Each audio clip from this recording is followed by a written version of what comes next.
irmãos, abram suas Bíblias, lá em Mateus, no capítulo 5, versículos, nós vamos meditar nessa noite no versículo de 1 a 12. Aqui é o princípio do Sermão do Monte, proferido por nosso Senhor Jesus Cristo. Sermão do Monte, porque na verdade ele foi pregado de um monte, né? Por isso que recebeu esse título. Mas é um sermão que Jesus dirigiu àqueles que estavam à sua frente, envolvendo seus discípulos e também aqueles que o ouviam. Havia uma multidão com ele. E Jesus proferiu esse sermão, e esse sermão tem muita instrução, especialmente ao povo de Deus, mas também ao ímpio, aquele que ainda não tem uma relação de paz com Deus, que ainda está debaixo da tua ira, ainda está debaixo de condenação, ainda está a caminho da morte eterna. Então o sermão, a palavra de Deus, ela tem uma mensagem tanto para aqueles que já são salvos, quanto para os perdidos.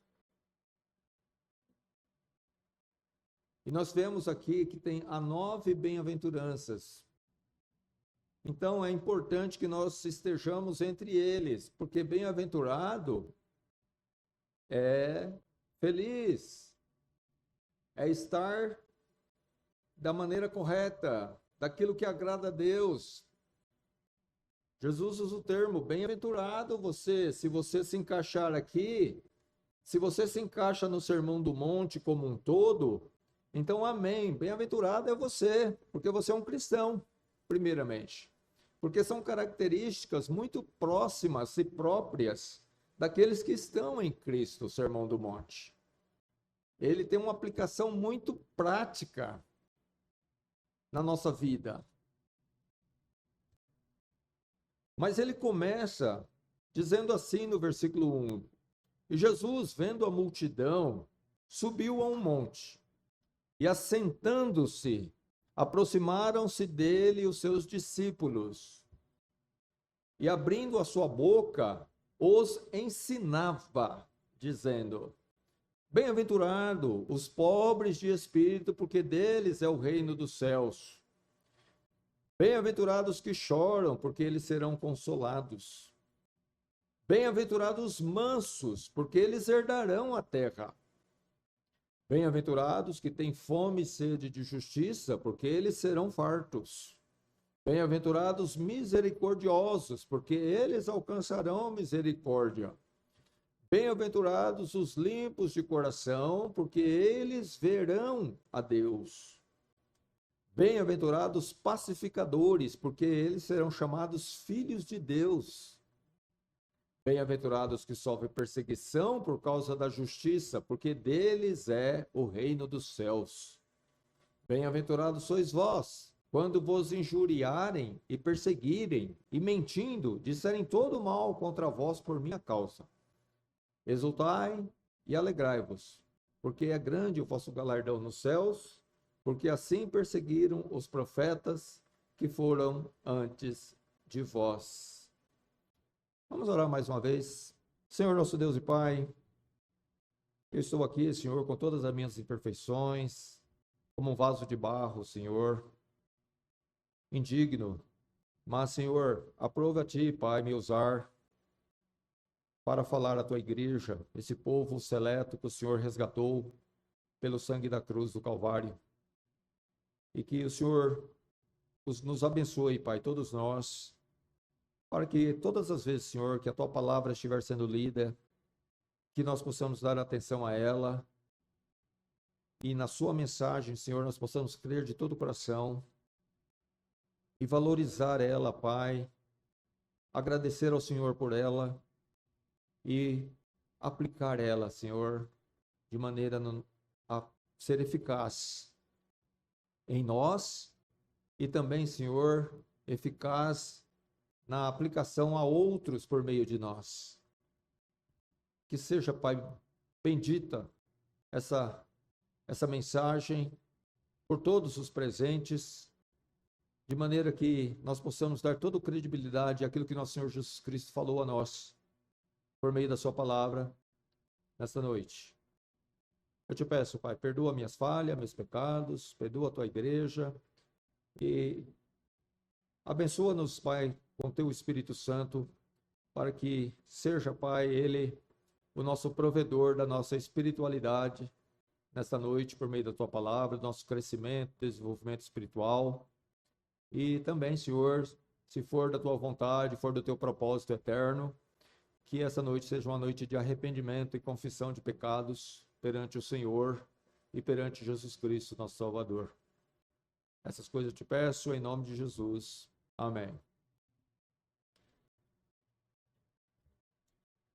Então, irmão, o Sermão do Monte, proferido por Jesus Cristo, ele é, na verdade, um sumário, é um resumo do que deve ser necessariamente caracterizar um verdadeiro cristão, um cristianismo verdadeiro.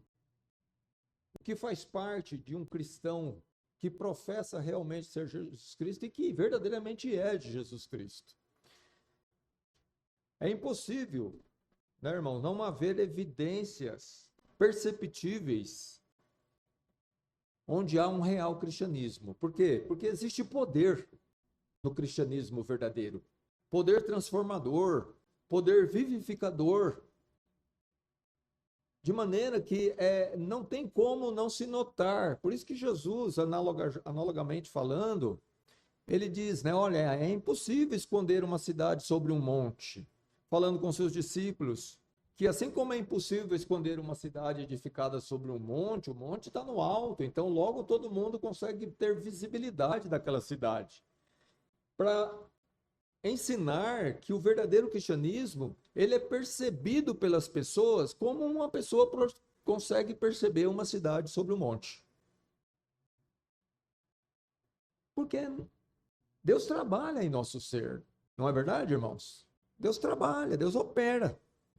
Deus opera arrependimento, contristação, Deus opera fé, Deus opera o amor, como foi pregado hoje de manhã.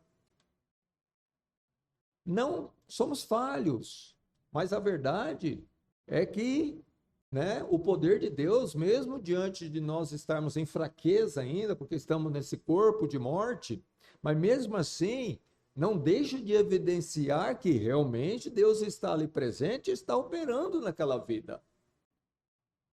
Porque o poder de Deus não pode ser detido pelos poderes da carne e do pecado e nem pelos poderes do diabo.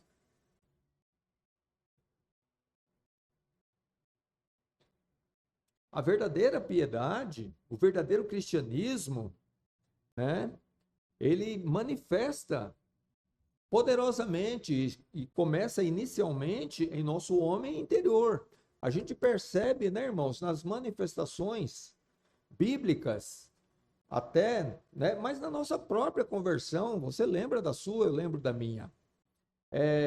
Há uma alegria, não tem? Quando nós nos cremos em Cristo, nos sentimos leves, né?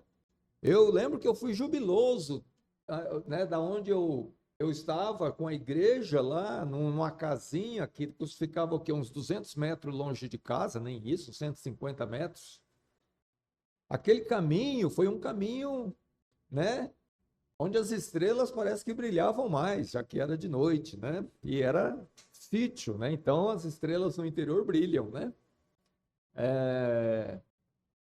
Por quê? Porque verdadeiramente, irmão, é normal que seja assim. Porque Deus produz isso.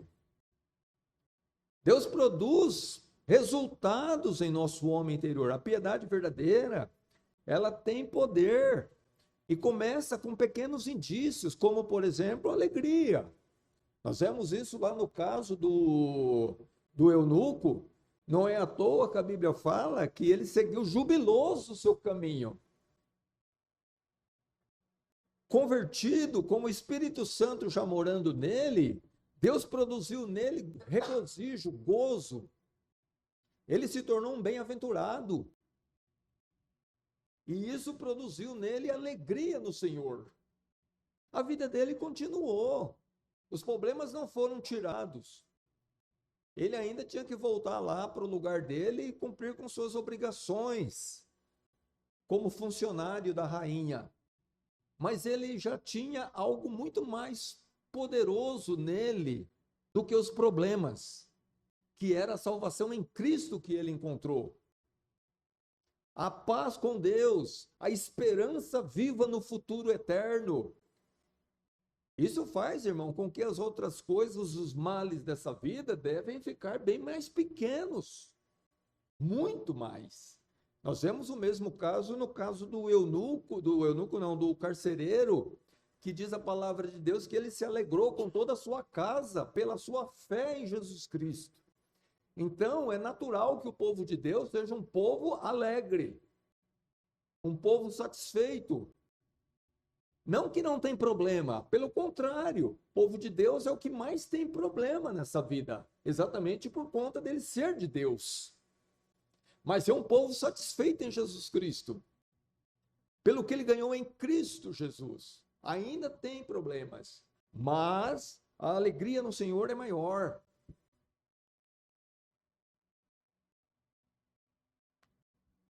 E isso tem que se evidenciar, isso deve se evidenciar. Não tem como equivaler, né, irmãos, o que nós ganhamos em Cristo com o que nós venhamos a perder nesse mundo por conta dos problemas naturais do mundo e por conta até de sermos cristãos.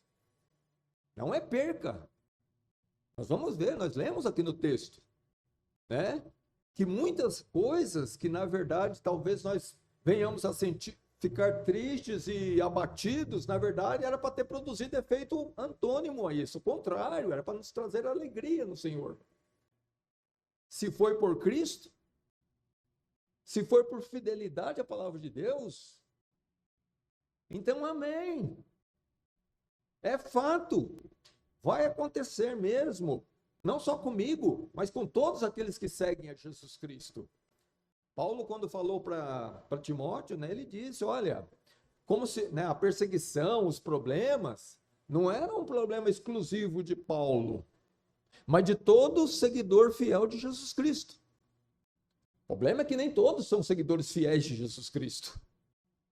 E a razão pela qual nós não temos as dificuldades que Paulo teve na época dele, cada qual com as suas próprias, do seu tempo, é que de fato nós não somos tão fiéis como Paulo.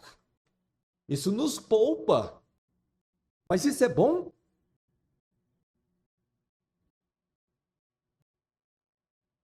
O verdadeiro cristianismo, ele opera eficazmente, ele tem seus frutos, e isso se torna perceptível, né?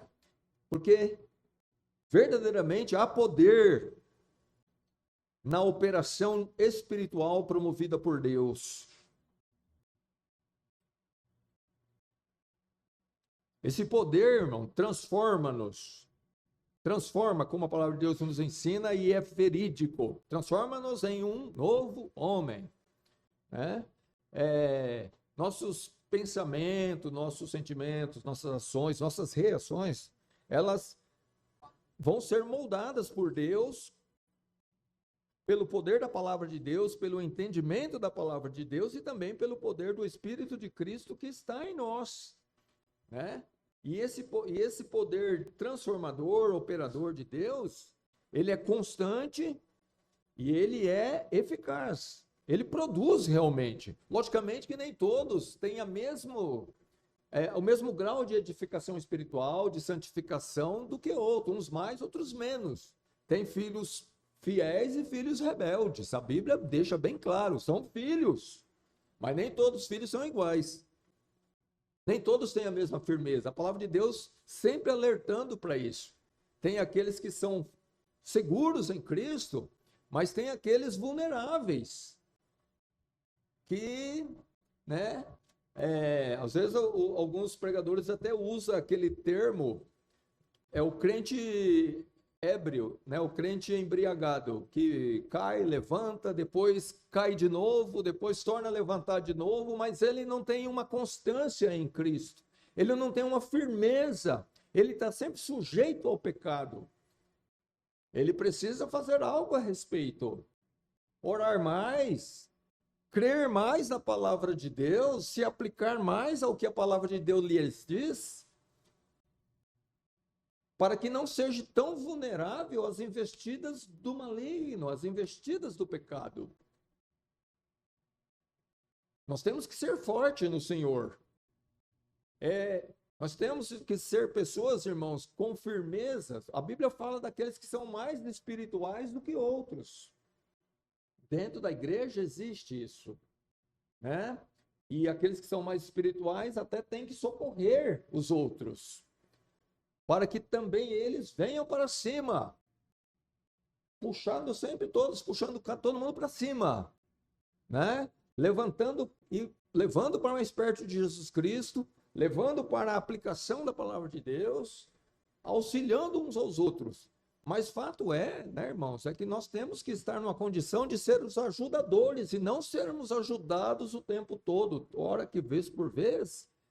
É fato que todos nós vamos acabar precisando. Nós estamos sujeitos à fraqueza. Pedro caiu, negou Jesus, precisou ser socorrido pelo Senhor Jesus Cristo. Certo? Mas depois que ele se firmou, nós não vemos o Pedro novamente negando Jesus nas páginas do Novo Testamento. Ele se firmou, pelo contrário, ele não só não negou mais Jesus, como ele não deixou de dar testemunho perante as autoridades, perante aqueles que estavam ali ameaçando de prisão e até de morte. Então, veja que o cristianismo, ele evolui, ele cresce, ele desenvolve. É como se uma semente que foi plantada e vai desabrochando e vai ganhando raiz e vai ganhando força. E de maneira que vai resistindo cada vez mais às intempéries da vida, do pecado, das investidas do diabo. Quanto mais forte for o caule, mais profundas as raízes, mais resistente.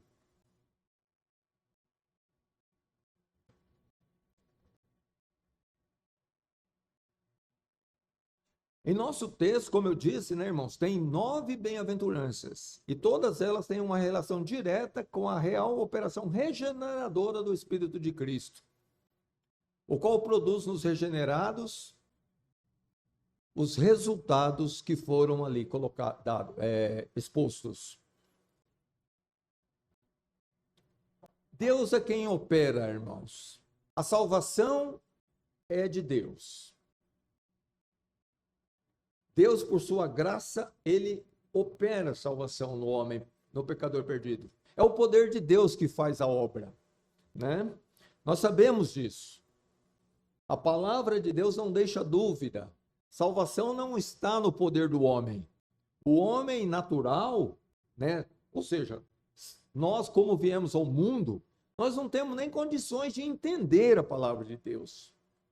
Então, quando esse discernimento que nós passamos a ter da palavra de Deus, da necessidade que nós tínhamos de Jesus Cristo, de nos arrependermos, de crermos, isso tudo veio porque Deus passou a operar em nós conforme a pregação da sua palavra era feita. O ouvir da palavra de Deus é fundamental, por isso que nós falamos, preguemos o evangelho, preguemos a palavra, porque a operação de Deus vai se dar por meio dessa pregação aqui, ó, desse livro. Do que está aqui. Ela é o poder de Deus que vai operar primeiramente a salvação, levando a pessoa ao arrependimento e à fé em Jesus Cristo. E depois também é ela que vai ser usada por Deus para edificação espiritual, para crescimento, para preparação daquele recém-convertido, para que ele seja uma pessoa frutífera em Cristo Jesus, que vai promover muitas boas obras, todas para a glória de Jesus Cristo. Tudo isso obra de Deus. Por isso que toda a glória e toda a honra, irmãos, sempre nós damos a Deus. Não damos à igreja, não damos a nós mesmos e a mais ninguém. Nós damos àquele que é o autor e consumador da fé, Jesus Cristo. Ele é o responsável por todo esse bem que nós temos. Operações de Deus. Foi Deus que nos tirou. É Ele que nos tira a potestade das trevas e nos transporta para o reino do Filho de seu amor, como está na palavra de Deus, né? É Deus quem fez esse translado. Nós mortos em pecados, mas fomos vivificados por Deus, mediante a sua palavra. Essa vivificação ela nos levou a reconhecer nosso estado de vil pecador perante Deus. Você sentiu, lembra quando você sentiu a miséria do seu pecado? Você não tinha como você negar, falar, eu estou um miserável diante de Deus. Se eu morrer agora nesse estado miserável, Deus tem todo o direito de me lançar no inferno. Porque a gente reconhece o nosso pecado. Quem aqui não reconhece seu pecado? Eu sabia que eu estava acumulado de pecados e ainda peco. Mas naquela época, sem Cristo, eu sabia que eu estava debaixo do juízo de Deus, porque o tribunal de Deus existe. E ele vai se manifestar no final dos tempos. E todos os homens serão julgados por Deus. Deus deu prova disso quando ele ressuscitou Jesus Cristo dentre os mortos. Jesus é o grande juiz que vai julgar todos os homens. E se uma pessoa não for achada perdoada dos seus pecados, pela fé em Jesus Cristo, arrependida dos seus pecados, confessando Jesus Cristo como seu Senhor e Salvador, não tenha dúvida, ele é culpado, digno do juízo eterno. Todo pecador, todo transgressor de Deus é réu perante o tribunal de Deus. E se ele não for absolvido por Jesus Cristo, não há esperança para ele. Condenado.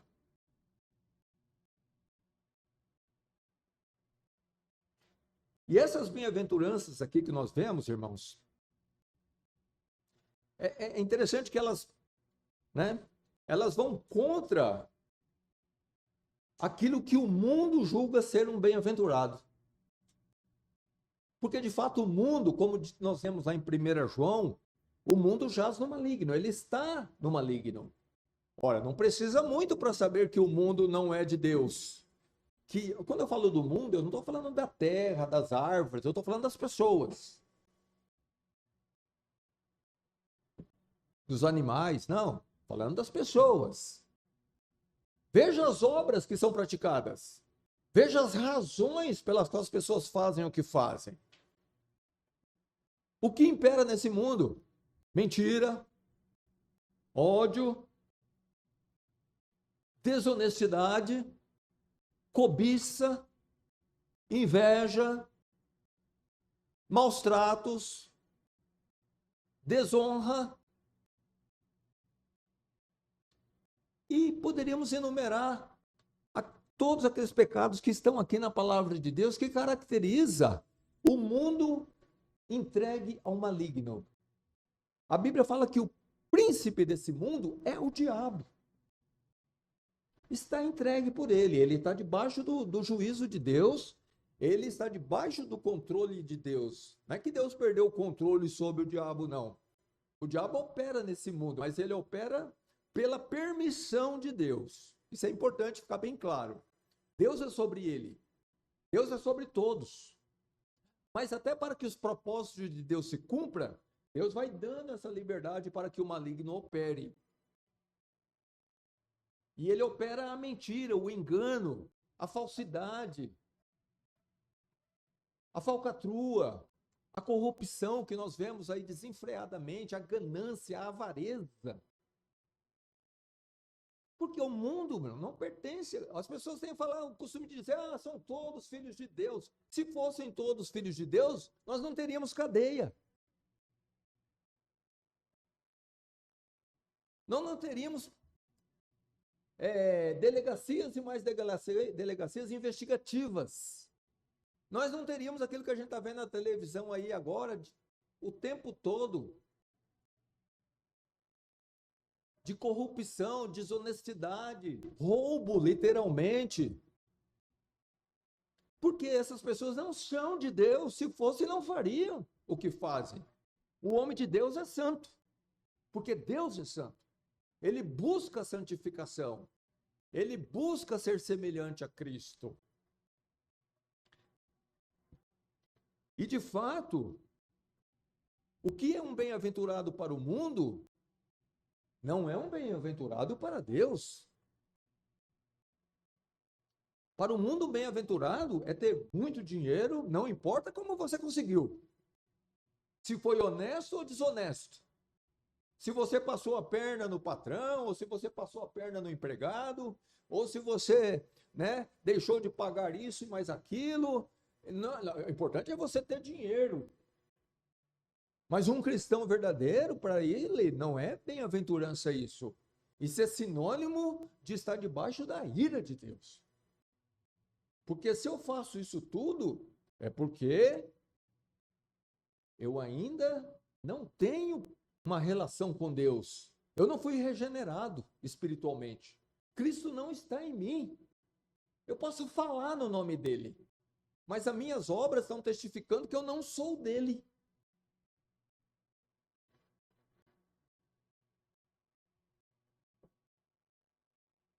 Mas aqui está aqueles verdadeiros bem-aventurados, que não são conforme a ideologia do mundo, mas conforme o nosso Senhor Jesus Cristo disse.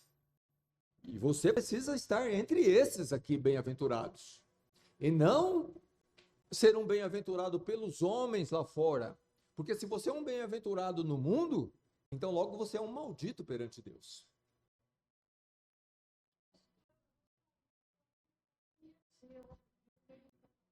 Tá bom, Deus abençoe. É uma igreja, Igreja Batista.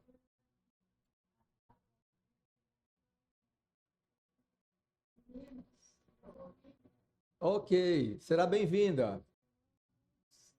Tá bom. Qual é o seu nome? Ana? Tá bom, dona Ana, será muito bem-vinda. Senhora, sua cunhada? Pois não, toda. Então é isso, irmãos. Graças a Deus, irmãos, nós estamos entre esses bem-aventurados aqui.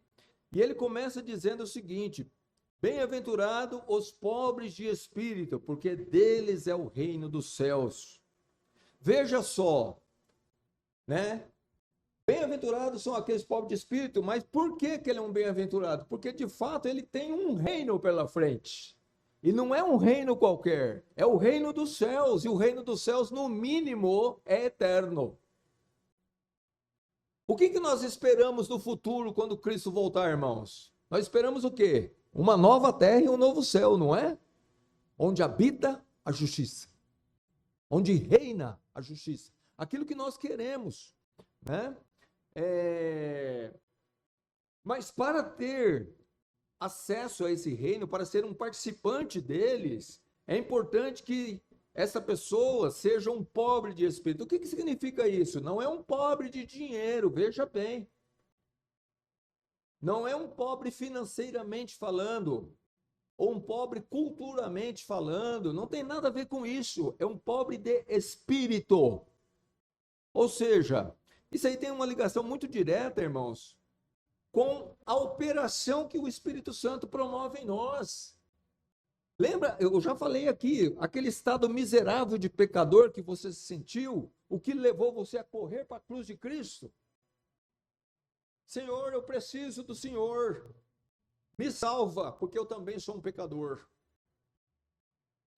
É esse estado de pobreza espiritual. Você não se vê um rico espiritualmente perante Deus, você vê-se como um pecador que você é. E eu era.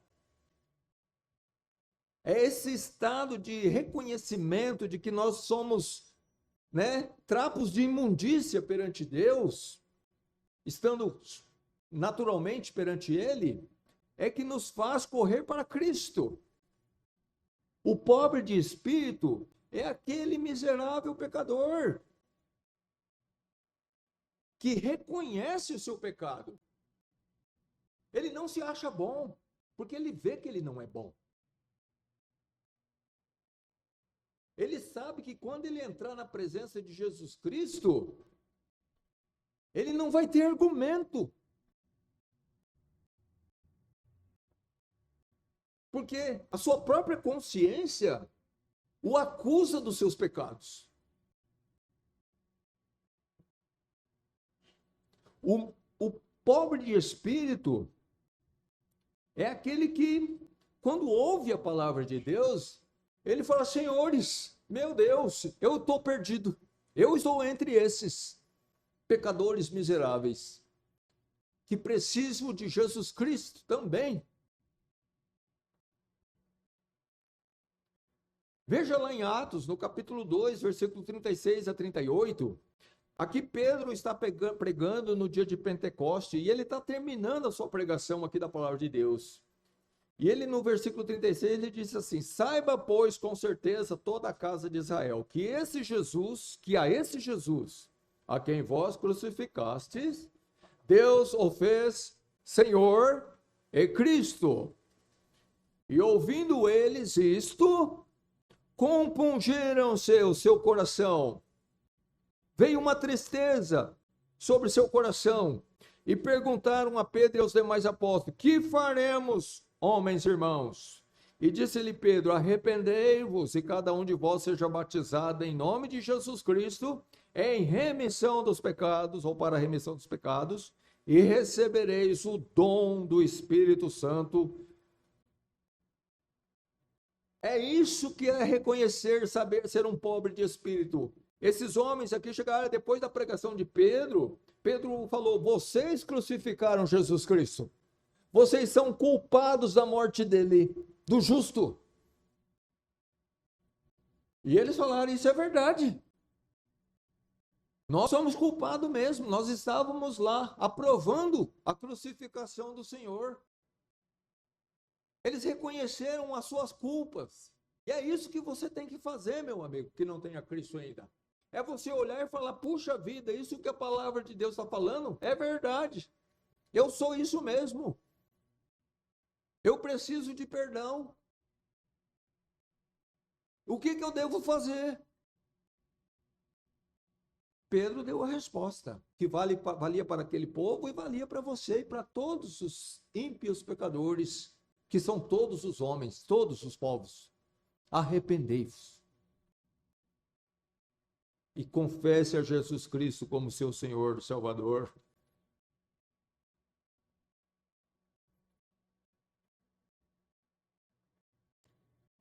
E lá em Lucas, no capítulo 18, versículo 10 a 14, Jesus conta uma parábola que 2 homens subiram ao templo para orar, um fariseu e um outro publicano. E o fariseu, estando em pé, orava consigo mesmo desta maneira: Ó Deus, graças te dou, porque não sou como os demais homens, roubadores, injustos e adúlteros, e nem ainda como este publicano. Jejuo 2 vezes na semana e dou o dízimo de tudo quanto possuo. O publicano, porém, estando em pé, de longe, nem ainda queria levantar os olhos aos céus, mas batia no peito, dizendo: Ó Deus, tem misericórdia de mim, pecador.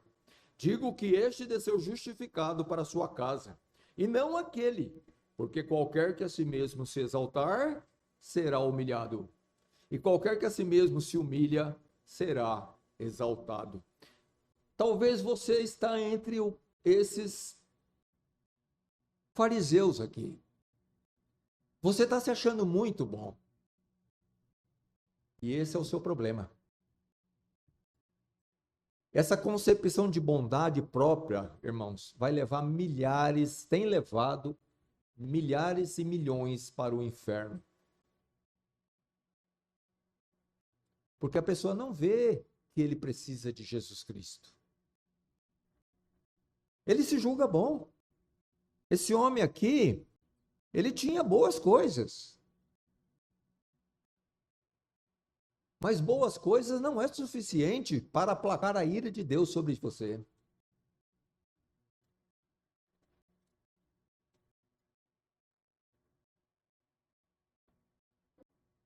Deus atentou para o publicano, que tinha consciência do seu pecado. Em vez de buscar uma justificativa pessoal, de querer argumentar com Deus, de querer mostrar, Senhor, mas olha só, olha aqui que eu fui, ó. Eu fui um bom homem, um bom pai, um bom filho, um bom esposo, um bom marido, paguei minhas contas, mas, Senhor, veja que eu fui.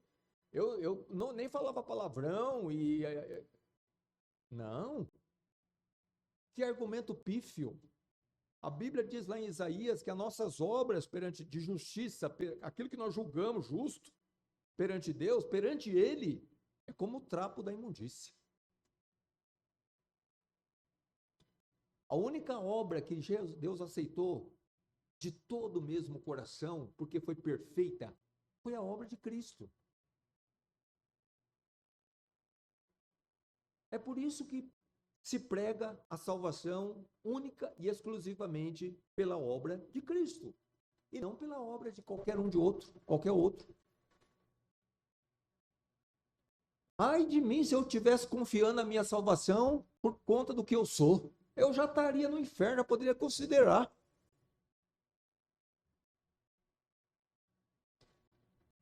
A minha garantia está no Senhor que está lá no céu.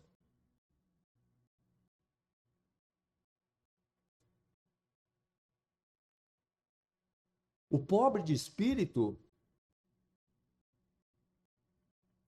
é esse que ele está tão sentindo a sua culpa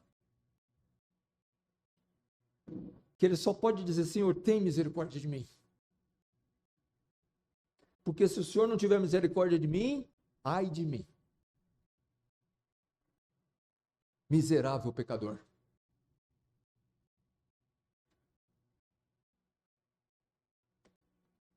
Também é dito aqui, né? Jesus falou de bem-aventurado os que choram, porque eles serão consolados. Também está na mesma linha, irmão, dos pobres de espírito. Quem é que chora? Aqui o chorar, irmão, não é chorar porque você perdeu alguma coisa, porque você está numa situação difícil financeiramente, ou porque você está muito doente, ou porque você perdeu um ente da família e você está chorando. Não, não é esse tipo de choro. Aqui é chorar a miséria do seu pecado perante Deus. É arrependimento. É confessar-se pecador. É reconhecer que você não é bom.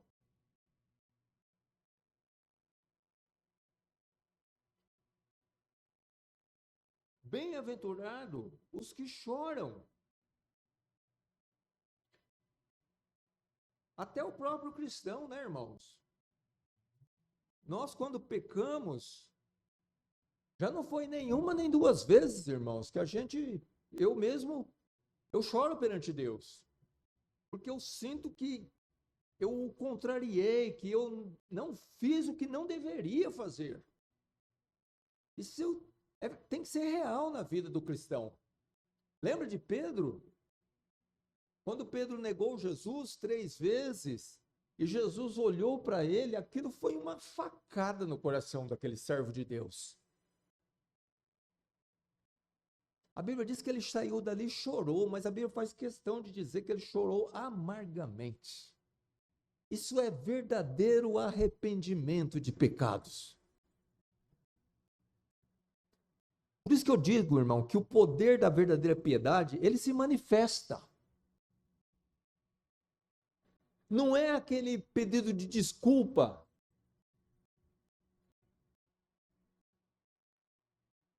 Não é ficar bem com a igreja e está tudo certo. É ficar bem com Deus.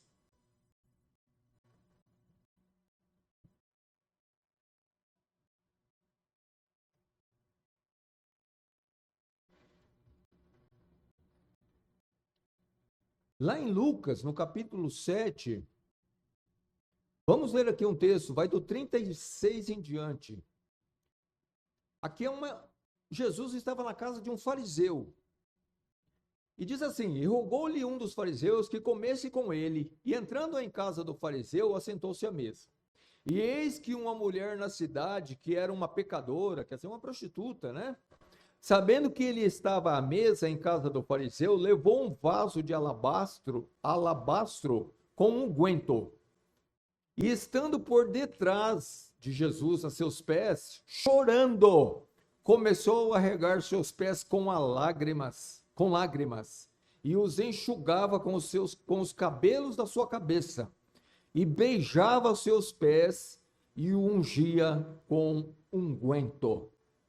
Isso é o que Jesus estava dizendo, irmão, quando diz bem-aventurados que choram, porque nós vamos ver no final desse texto, se você ler, você vai ver que essa mulher foi perdoada de todos os seus pecados, porque ela se arrependeu deles. Ali ela chorou os seus pecados perante Jesus Cristo. Ela sabia quem ela era. Ela não podia negar. E o máximo que ela podia fazer era fazer o que ela fez, se humilhar perante Deus. Sem humilhação não tem salvação. Essa é a verdade.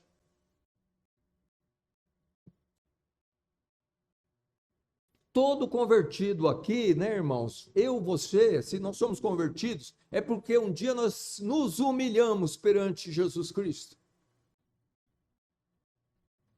Senhor, salva-nos. Tem compaixão de mim.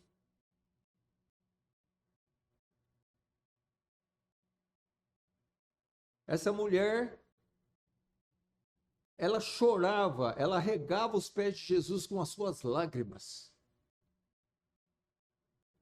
Enxugava com seus cabelos, ela estava ajoelhada.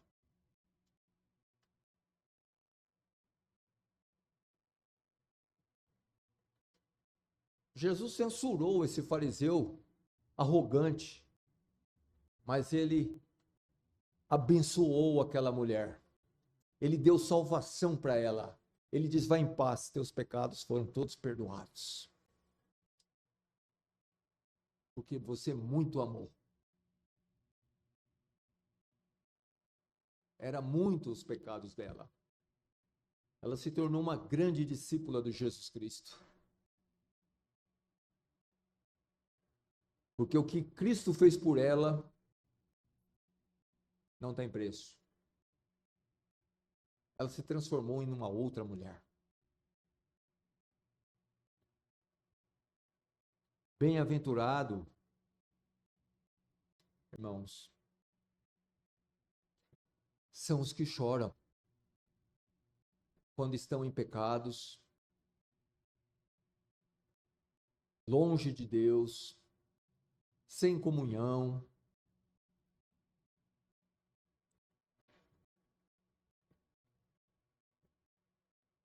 A Bíblia fala que muitas vezes, irmão, nós temos que transformar nossa alegria em tristeza. Eu não tenho motivo para estar alegre se eu estou em pecado. Eu não tenho motivo para estar aí mostrando os dentes se eu estou longe da minha comunhão com Deus. Eu tenho que me humilhar. A Bíblia fala: converta o vosso riso em pranto. Se humilha e Deus te exalta. Mas não antes da humilhação. Não antes do arrependimento verdadeiro. Não antes da confissão.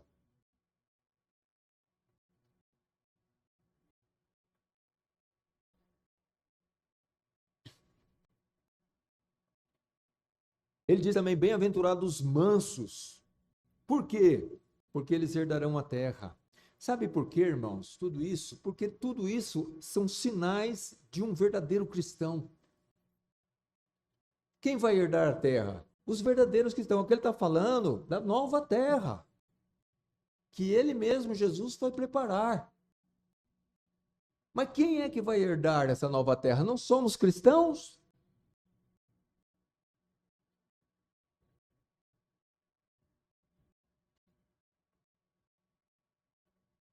E um dos frutos, uma característica dos regenerados do Senhor, deve ser esse fruto aqui. Ah, irmão, eu me vejo acusado, porque muitas vezes eu me pego não sendo tão manso assim. Eu falo: Deus meu, tenha compaixão de mim.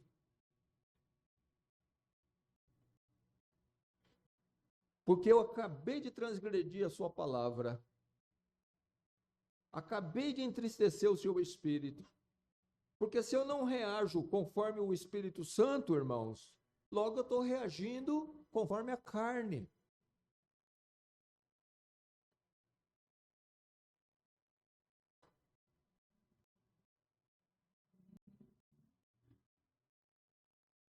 Lá em Êxodo, no versículo capítulo 34, versículo 6, diz assim, é Moisés, né? Passando, pois, o Senhor perante ele, perante Moisés, Moisés clamou, o Senhor Deus, misericordioso e piedoso, tardio em irar-se e grande em beneficência e verdade. Tardio em irar-se. Se Deus, irmãos, é tardio em irar, então eu tenho que produzir esses frutos do Espírito.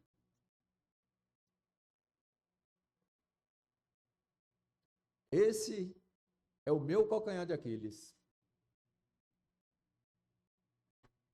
A minha luta diária contra a carne do pecado, irmãos. Todos nós, irmãos, temos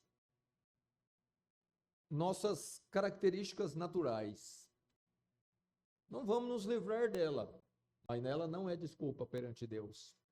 Eu não uso ela como desculpa perante Deus. Nunca usei, não vou usar.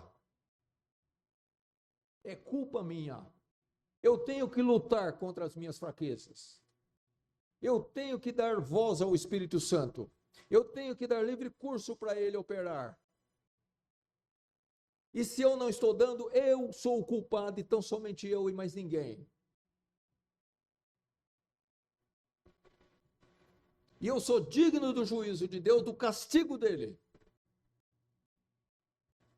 E se ele me castigar com o que ele quiser, o que eu direi? O Senhor é justo. Tem todo o direito. Mas, bem-aventurado, irmãos, quer dizer, por mais que nós tenhamos momentos, né, de ira, mas essa ira é uma ira que deve ser acompanhada, né, ou que deve se transformar quase que logo, quase que assim, imediatamente em misericórdia, perdão, arrependimento.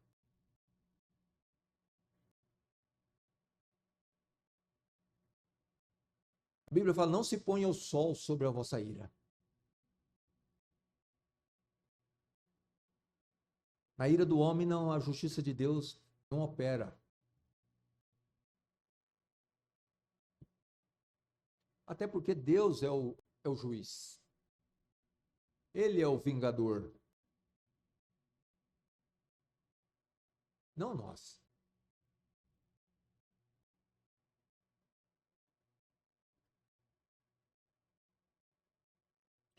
Paulo dizendo a Timóteo, no capítulo 2, versículo 24, ele diz, ao servo do Senhor não convém contender, mas sim ser manso para com todos, apto para ensinar, sofredor, suportador. Ao servo do Senhor não convém contender. Um homem de contendas, irmãos, frequentes contendas, um homem contencioso, briguento. Cuidado, pode ser que você não é um bem-aventurado ainda.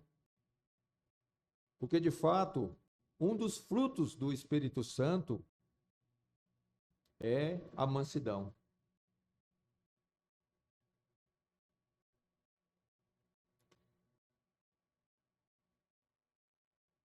E aqui, irmão, é importante dizer, eu mencionei aqui a questão natural. Muitas pessoas são o que são por natureza, porque é temperamento.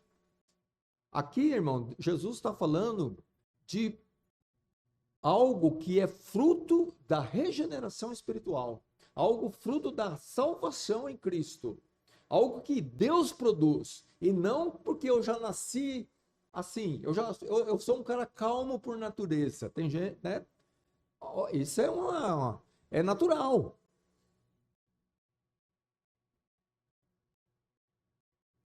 O que Deus está falando aqui é de coisas que acontecem por conta da presença dele na pessoa operando, produzindo os efeitos que Deus produz em todos aqueles que são seus. Uns mais, outros menos, uns com mais rapidez, outros com menos, mais demorado, mas Deus continua operando. Os resultados não vão ser o mesmo em todos, mas Deus opera em todos. Alguns vão precisar de uma disciplina severa, outros nem tanto. São mais obedientes, são mais flexíveis, maleáveis, mais sujeitos à palavra de Deus. Outros são mais rebeldes. Ainda são filhos, mas a tratativa é diferente. O importante, irmão, é a gente reconhecer, como cristão que somos, de que eu preciso, isso aqui é uma bem-aventurança, então é o que eu preciso ser. É isso que vai me fazer um homem feliz? Então é isso que eu quero. Alguém aqui não quer outra coisa a não ser a felicidade? Eis aqui, Deus está dando o caminho das pedras.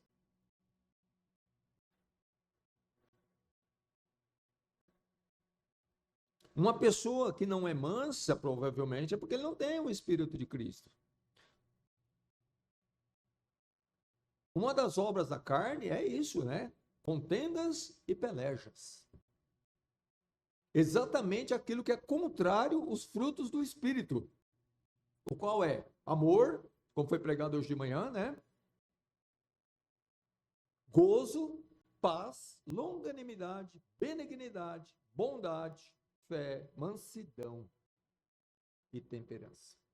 Gálatas 5, versículo 22.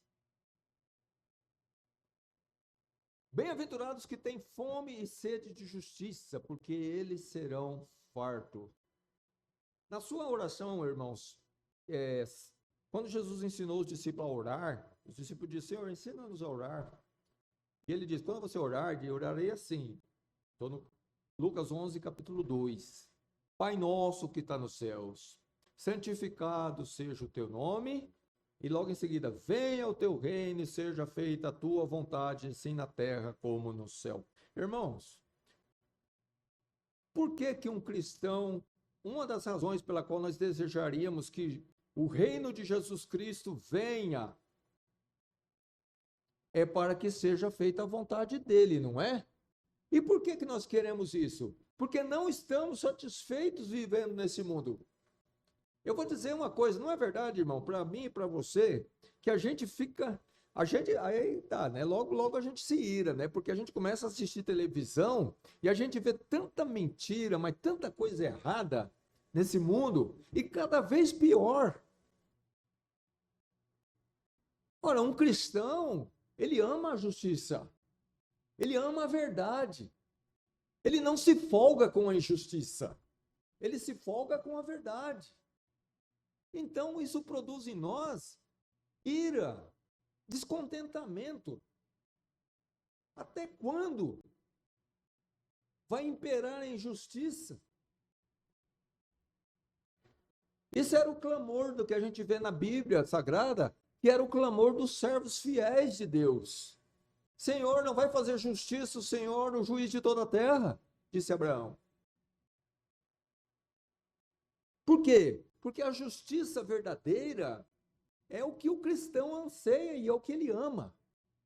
O amor verdadeiro, ele se folga com a justiça, não é? Lemos isso hoje de manhã. Então, se nós temos o amor de Deus em nossos corações, então nós vamos nos folgar, nos deleitar naquilo que é justo, honesto, de boa fama, de boa reputação, aquilo que Deus aprova. Você almeja. Veja que ele fala aqui, ele usa o termo fome e sede. É as duas coisas, né, vitais do corpo, né? O corpo, quando está precisando, né, de alimento, ele clama, né? Bate aquela fome. E quando ele está precisando de água, bate aquela sede, para que ele possa se manter. O cristão verdadeiro, irmão, espiritualmente regenerado, ele tem essa fome, essa sede, mas não de alimento, mas de justiça. Justiça de Deus. Não justiça conforme os homens, mas justiça conforme a palavra de Deus. Ele não fica contente se a justiça que os homens estão fazendo não é aquela que a palavra de Deus está ensinando. Quem está errado? Os homens, é claro. Irmãos, é natural. Não é natural um cristão não ser incomodado com as injustiças. E muito menos se conformar a elas. Aí seria o fundo do poço, diria. Como diz. Eu não só não devo me conformar com a injustiça, eu devo repudiar, eu devo condenar a injustiça, como João o Batista fez, né? Quando ele disse para Herodes, olha, não é lícito você possuir a Herodias, porque ela é uma esposa do seu irmão Filipe. Ele não podia se calar diante daquela injustiça. Se nós estamos nos calando, irmão, diante das injustiças que estão acontecendo na nossa cara, nos nossos olhos, é porque, de fato, nós estamos realmente mendigando, espiritualmente falando.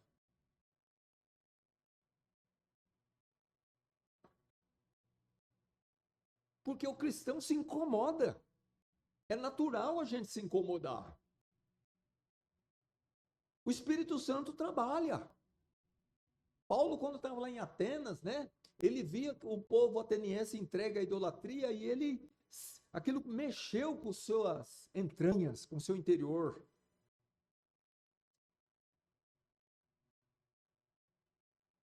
E mais, né, irmãos? Nós vemos que essa fome e sede de justiça, ela se aplica também a nós mesmos. Veja o caso de Paulo, lá em Romanos, no capítulo 7. Você vê uma insatisfação daquele servo fiel com o fato de que ele não conseguia ser aquilo que ele desejava ser. Ele não queria cometer nenhum pecado, nenhum. Mas ele acabava acontecendo porque ele está nesse corpo de morte, corpo vendido ao pecado, escravo do pecado. E ele fala, miserável homem que eu sou, quem me livrará desse corpo de morte? Isso é ter fome e sede de justiça. Você não aceita que você mesmo pratique a injustiça, que você mesmo pratique o pecado. Você, quando peca, você fala, eu sou um miserável. Por que eu fiz isso? Isso não é coisa de um homem de Deus. Isso não é coisa de um bem-aventurado.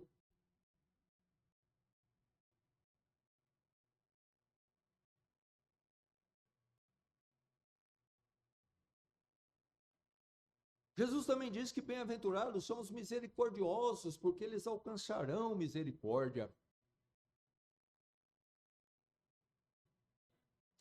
Irmão, a misericórdia é uma das razões pela qual nós estamos aqui. As misericórdias do Senhor é a causa de não sermos consumidos, como está lá em Lamentações de Jeremias. Elas se renovam a cada manhã. Irmãos, louvado seja Deus pela sua grande misericórdia.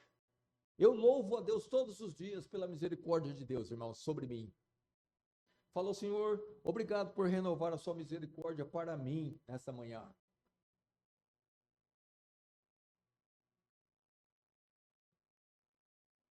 O Senhor é tardio em irar, longânimo e misericordioso.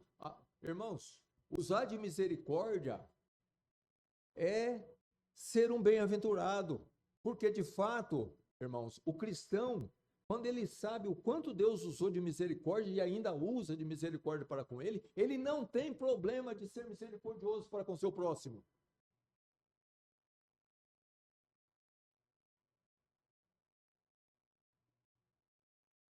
Jesus, quando estava lá na cruz sendo crucificado, e aquele povo lá crucificando ele, era um povo ignorante, não sabia o que estava fazendo. Se soubesse, não estavam fazendo aquilo. E ele fala: Pai, perdoa-lhes, porque eles não sabem o que fazem. Eu vou dizer coisa, irmão, essa tem que ser a nossa reação, trazendo para um efeito mais prático. Quando nós formos ofendidos, quando nós tivermos problema com as pessoas do mundo, nós temos que lembrar que eles são ignorantes, são mortos espiritualmente, estão com seus olhos vedados, são escravos do pecado. Queríamos que eles agissem como? Como cristãos? Que dera que um dia eles venham a agir, mas para tanto eles têm que ser feitos cristãos. E às vezes a gente tem uma reação como se aquela pessoa fosse um de nós, que conhece a verdade, que tem o poder de Deus operando em nós, certo? E nós queremos que eles ajam de uma forma que é impossível a eles. Nós temos que ter compaixão, misericórdia. Veja o caso de Estevão. Aqueles homens estavam apedrejando ele, e ele bradou com grande voz para que Deus, não lhe imputasse aquele pecado. Mas como? Eles têm que ir para a cadeia. Eles têm que pagar até a última gota. Seus assassinos. Essa seria a reação de um ímpio. Mas não foi a reação daquele servo de Deus. Por quê? Porque o espírito de misericórdia estava nele.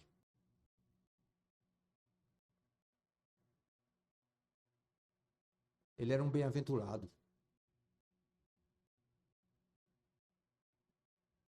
O apóstolo Paulo, a mesma coisa. Quando ele estava lá em Roma, e quando o caldeirão ferveu, os companheiros dele caiu todo fora. Todo mundo caiu fora. Ficou sozinho. Isso é amigo da onça, né? Na hora que mais eu preciso de você, você me deixa.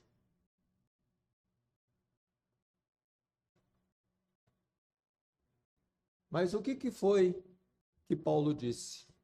Que isso não lhe seja imputado. Paulo não queria que Deus imputasse essa culpa, porque eles eram culpados mesmo, eles não poderiam ter feito o que fez. Que covardia é essa? Que fidelidade é essa? Enquanto está tudo bem, eu sou seu. Na hora que a coisa esquenta, eu morro.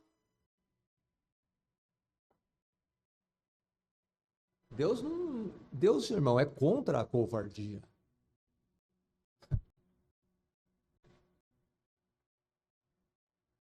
Mas esse homem espiritual, bem-aventurado, cheio do Espírito Santo, ele falou: Senhor, não impute essa culpa a eles, perdoa-lhes.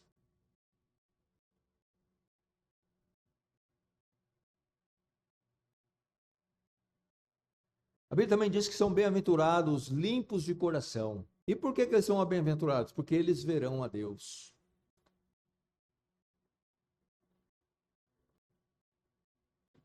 Quem são os limpos de coração, irmãos? São os santificados. Santificados por Deus. Regenerados por Deus, santificados por Deus. A santificação, irmão, é um processo que naturalmente vai acontecer na vida de todos aqueles que verdadeiramente Jesus Cristo entrou na vida dele. Ele vai se despindo do velho homem. A Bíblia usa essa analogia que dá muita luz sobre o que acontece na prática. Eu me despindo do velho Daniel e me revestindo do novo, que segundo Deus é criado em verdadeira justiça e santidade. Verdadeira justiça e santidade.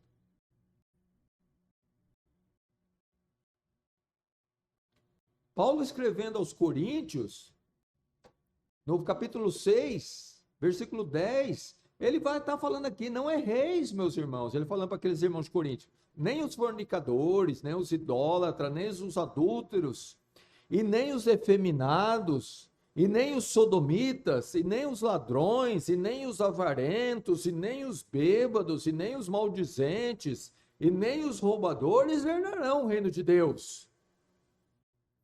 Quer dizer, quem pratica esses pecados, ele está dizendo claramente, você não é um regenerado do Senhor, você não nasceu de novo, você não é uma nova criatura em Cristo. Os seus pecados, a sua natureza ainda prevalece, você ainda é um escravo do pecado. Mas o que ele fala no versículo 11? Considerando que aquelas pessoas a quem ele estava escrevendo eram cristãos, pessoas que foram realmente regeneradas. E ele diz assim, e é o que alguns têm sido, lamentavelmente, mas haveis sido o que? Lavados, mas haveis sido santificados, mas haveis sido justificados em nome do Senhor Jesus Cristo e pelo Espírito do nosso Deus. Então, irmãos, se alguém tem o Espírito de Cristo, há uma lavagem. Essa lavagem é santificação, libertação, purificação de maus pensamentos, de más intenções, de sentimentos ruins. Cristo está nos lavando, nos fazendo semelhante a Ele, purificando-nos.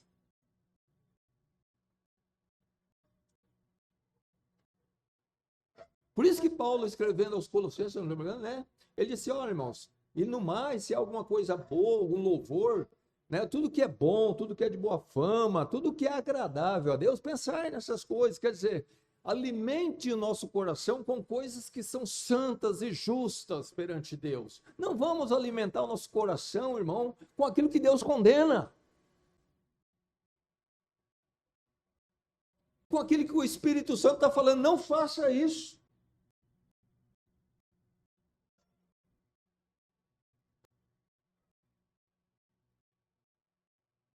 Bem-aventurados os pacificadores, porque eles serão chamados filhos de Deus. Um dos frutos do Espírito Santo, como nós já lemos, é o quê? Paz. Pacificador. Não promover a contenda. Não pessoas que jogam um contra o outro. Não pessoas que querem ver o circo pegar fogo, como diz aquele ditado. Mas pessoas que promovem a paz. Ele tem paz interior.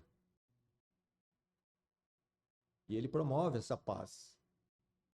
Ele prega paz. Paz de Deus. Paz com Deus e paz de Deus. Paz seja contigo. Jesus se apresentou no meio dos discípulos depois de ressurrecto. E eles lá meio discutindo sobre todas essas questões, tudo o que tinha acontecido. E Jesus disse o que? A primeira coisa que ele falou para eles: paz seja convosco. A igreja do Senhor Jesus Cristo, irmão, tem que ser uma igreja que reina a paz. E não a contenda. Não a discórdia. Não a desconfiança. Que reina a paz. Nós temos que ser pacificadores. Quem era um pacificador no Novo Testamento muito famoso? Barnabé. Barnabé. E a Bíblia coloca isso como uma virtude excelente que havia naquele homem. Ele era um pacificador. Ele era um homem de paz. E como foi importante Barnabé entre o povo de Deus naquela igreja de Jerusalém e depois em Antioquia. Como foi importante o Barnabé na vida de Paulo.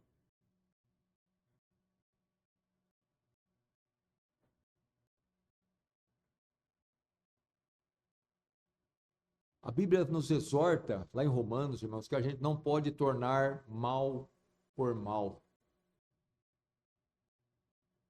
Irmão, cuidemos.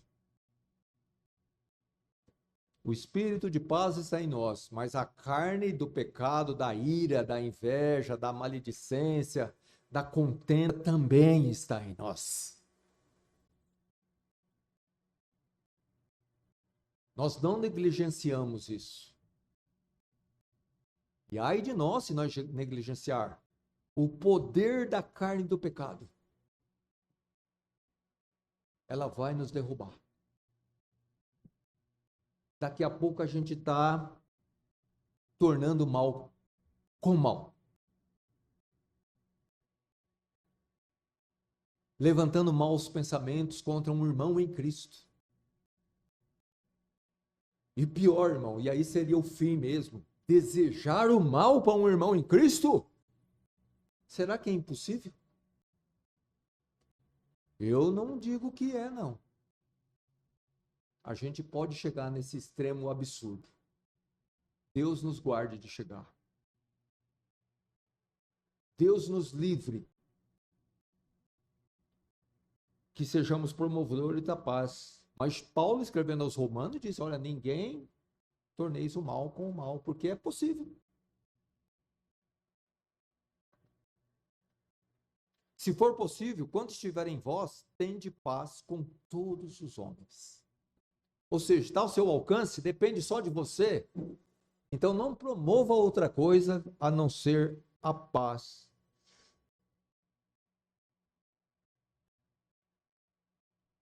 Mais nada. Só aquilo que vai produzir paz. Não contenda. Não ira. Sofra o dano. Evite a guerra. É melhor sofrer o dano do que promover uma guerra ou ser o causador dela. Bem-aventurados que sofrem perseguição por causa da justiça, porque deles é o reino de Deus. Irmãos, perseguição por causa da justiça é natural do povo de Deus. Jesus disse, assim como perseguiram a mim, perseguirão a vós. Não é o servo maior do que o Senhor. Jesus Cristo é maior do que nós, imensuravelmente. E nós, irmãos, se nós quisermos realmente andar nas pegadas de Jesus Cristo, andar como Cristo andou, né, fazendo uma alusão a uma passagem bíblica, é fato que a perseguição virá. Tente discordar do ímpio, especialmente se lhe trouxer prejuízo. Veja o que Paulo pagou o preço. Por que Paulo foi preso? Ele pregou contra a idolatria e as pessoas se converteram, aquelas pessoas perderam a fonte de renda e o resultado deu no que deu, perseguição. Mexa com o dinheiro, mexa com o bem da pessoa, mexa. Jesus foi mais longe, ele falou que vai até perseguição até dentro da própria casa, porque um que é cristão não vai ser aceito pelo membro da família que não é. Porque ele não vai deixar de do seu viver em Cristo para agradar o seu membro. Ele não vai sacrificar o seu cristianismo por conta do seu emprego, por conta de uma amizade.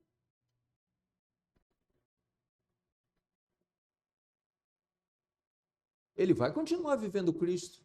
Ele vai continuar aplicando a palavra de Deus e, consequentemente, as pessoas não vai querer ele muito bem.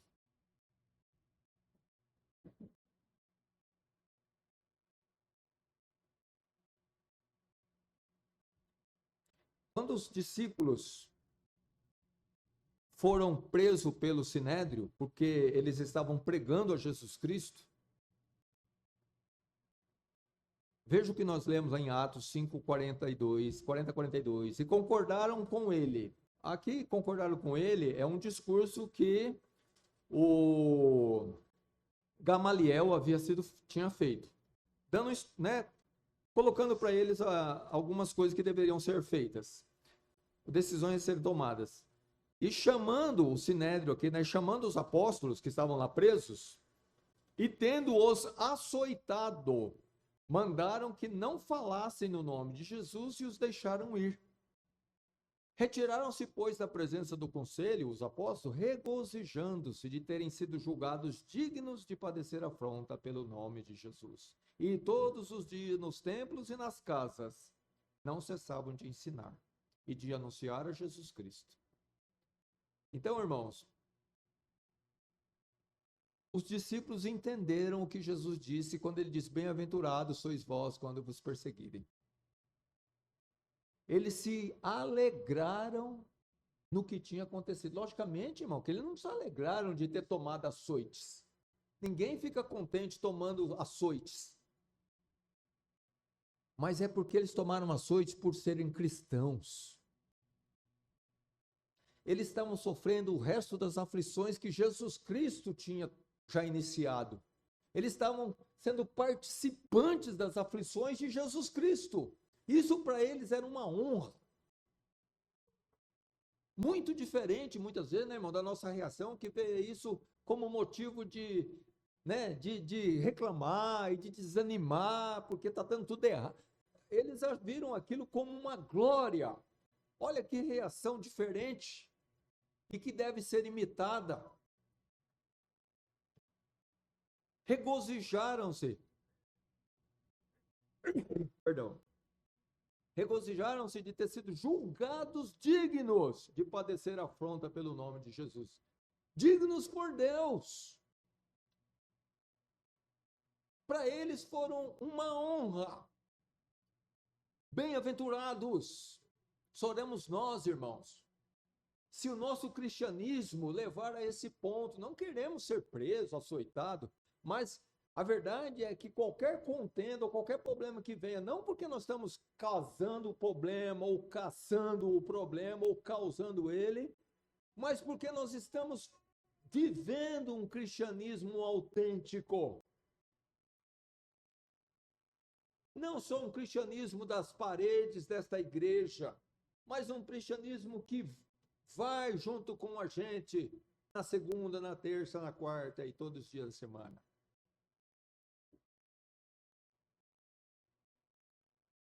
E no 9 ele diz: bem-aventurados sois vós quando vos injuriarem e perseguirem, e mentindo disserem todo mal contra vós por minha causa. Exultai e alegrai-vos. No versículo 11, aliás, desculpa.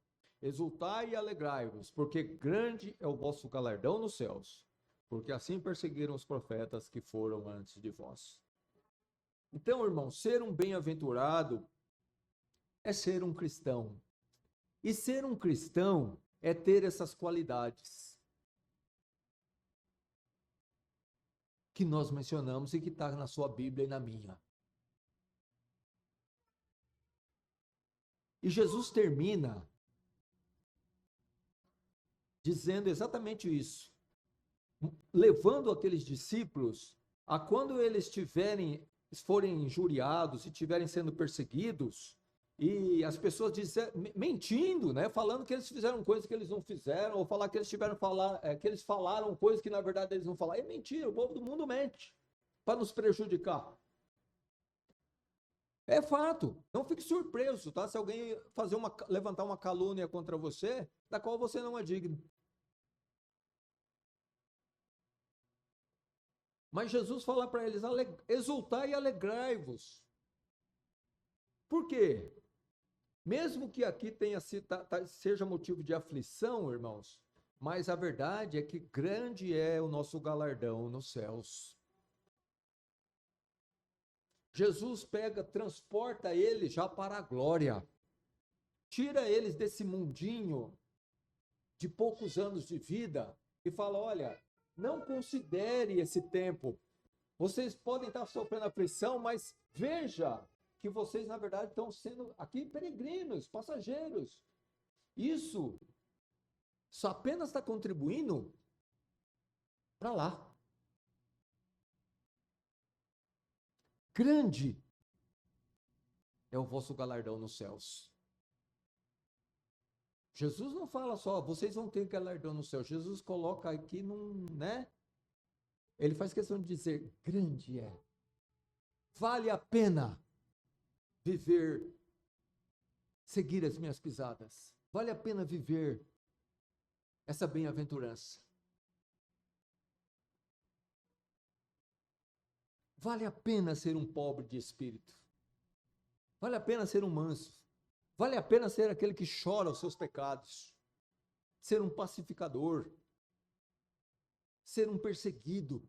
Todas essas bem-aventuranças.